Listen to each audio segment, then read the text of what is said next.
ओम श्री परमात्मने नमः। आदरणीय भक्तजनों, सादर प्रणाम। हम आज आपको श्री भक्तमाल में से श्री नाभाजी द्वारा वर्णित एक ऐसे भक्त की कथा सुनाएंगे जिसका नाम है श्री शंकर जी।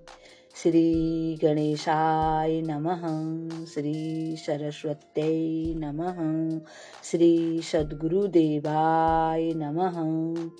भक्तजनों, नाभाजी महाराज वर्णन करते हैं कि एक गांव में शंकर जी नाम के एक संत महात्मा रहते थे। वहां पर आपने देखा कि एक सेठ के द्वार पर कई साधु खड़े हैं। निकट जाकर उन्होंने उन साधु संतों को दंडवत प्रणाम करने के बाद उनसे उनका कुशल समाचार पूछा। पूछने पर मालूम हुआ कि संत जन भगवान को भोग लगाने के लिए गेहूं का आटा और कुछ घी मांग रहे हैं, इसीलिए वे लाइन में खड़े हुए हैं। और जो सेठ है वो उनको बार बार झिड़क रहा है और जल्दी से उनकी पर्ची आटे और उसकी बना नहीं रहा है। इस पर शंकर जी ने उससे कहा, अरे भैया सेठ जी, आपके गांठ से क्या जा रहा है? पर्ची तुम्हें बनानी है, सामान पंचायत से मिलना है, गेहूं का ही आटा और थोड़ा घी दे दो, संत सेवा हो जाएगी, इसमें तुम्हारी क्या हानि होगी। यह सुनकर सेठ को बड़ा क्रोध आ गया। सोचने लगा, बड़ा आया चल के मुझे उपदेश देने वाला, और बड़ा क्रोधित होकर कहा, यदि आप ऐसे बड़े संत से ही हैं, आप संतों की सेवा करना चाहते हैं, संतों पर आपको इतना प्रेम है, तो आप इनको अपने घर ले जाइए और वहीं इनको खूब मन माना भोजन कराइए। और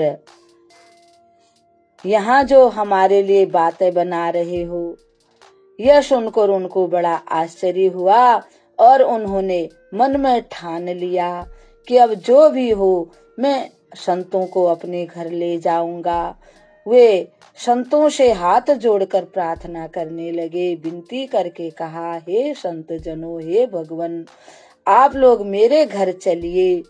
श्रद्धालुओं का जिनके अंदर श्रद्धा नहीं होती और जिनके अंदर श्रद्धा होती है, श्रद्धा वाले लोगों का अन्न लेना उचित है, परंतु जिनके अंदर भगवान के प्रति, संतों के प्रति श्रद्धा नहीं है, उनका अन्न तो भूल से भी नहीं लेना चाहिए। आपके पास आवश्यक सीधा सामान नहीं था, यानी कि श्री शंकर जी के पास उन संतों के लायक घर में सामान भी नहीं था।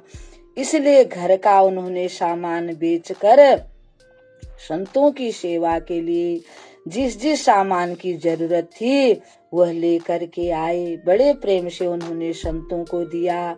संतों ने भोजन बनाया, फिर भगवान को भोग लगाया और संत लोग बड़े प्रसन्न हो गए।